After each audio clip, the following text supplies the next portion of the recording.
Her ses beliggenheden af -8 på røntgenbilledet. Bemærk rodafbøjning på såvel den mesiale som den distale rodkomponent. Det operative indgreb indledes ved at give en mandibularanalgesi med vanligt depot til en qualis.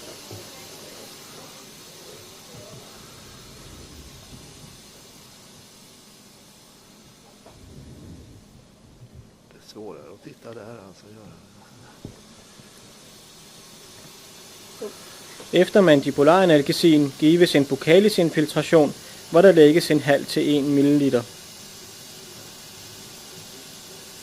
Der kan suppleres med yderligere buccalisanalgesi umiddelbart fascialt for den retinerede tand. Herefter anlægges incisionen som rensnit langs -7 og med aflastningssnit mod ramus forkant. I dette tilfælde vælges at starte incisionen indefra og arbejde sig op mod ramus forkant, men dette kan i mange tilfælde også gøres modsat, således at incisionen starter fra ramus forkant. Herefter rugineres først fascialt fra syveren ned på knoglens forkant,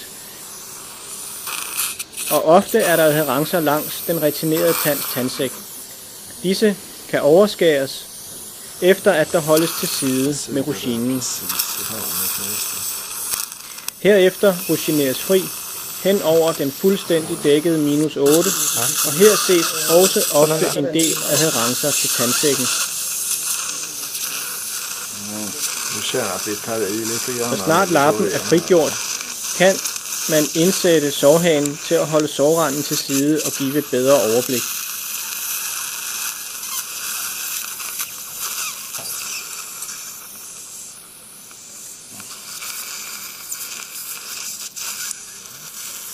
Når tanden er tilstrækkeligt frilagt, startes knoglefjernelsen, som her har til formål at afdække kronen, således at emagementgrænsen er fuldstændig synlig.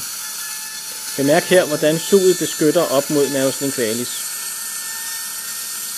Det vælges i dette tilfælde at foretage en deling af kronen, først krone fra rod og derefter kronen i flere dele, samt rodkomplekset i 2 dele, således som det fremgår af denne tegning på røntgenbilledet. Her ses også den planlagte fjernelsesrækkefølge af de forskellige krone- og roddele.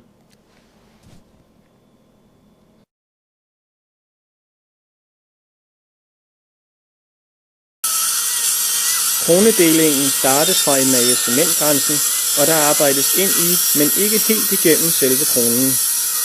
Og når delingen af kronen er gennemført på langs, foretages der en supplerende deling af kronen i en mesial og en distal del.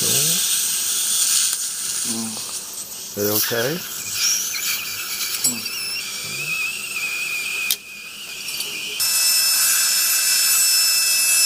Herefter knækkes kronen med en elevator, og det er muligt at fjerne den øverste og således distale del af kronen med en elevator.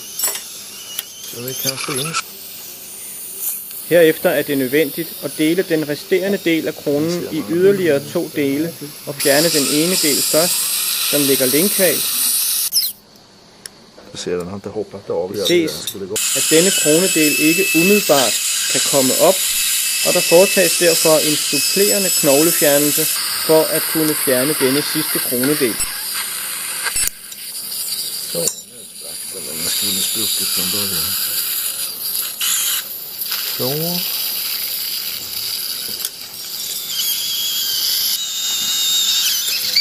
Herefter ses det resterende rodkompleks, og det er nu muligt at foretage en elevering af den mesiale rod,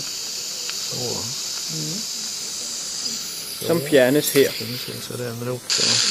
Derefter kan den distale og øverst beliggende rodkompleksdel uden større vanskeligheder eleveres ud. Det ses, at den relativt beskedne rodafbøjning ikke umiddelbart giver anledning til de store vanskeligheder. Dr. Fibbelqvist alltså, så ja. Ja, bra.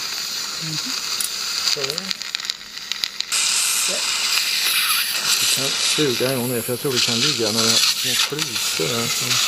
Herefter foretages almindelig sårtoilette med grundige skyldninger med saltvand, både i selve alveolen og i lappen svarende til incisionen. Der foretages en inspektion på skarpe knoglekanter, og herefter kan der foretages suturering. Sutureringen indledes med at lægge en enkelt sutur, umiddelbart svarende til aflastningssnittet, op mod ramus forkant, der hvor den fuldstændig retinerede 8 i dette tilfælde var beliggende. Bemærk, at den lille ende holdes kort, hvilket letter håndteringen under knudebindingen. Der foretages en supplerende skyldning med saltvand for at lette overblikket ved sutureringen.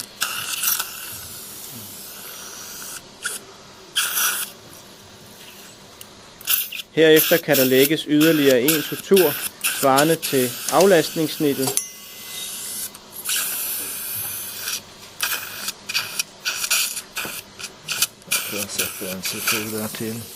Og det endelige resultat ses her. Der ser man det vel hyggeligt.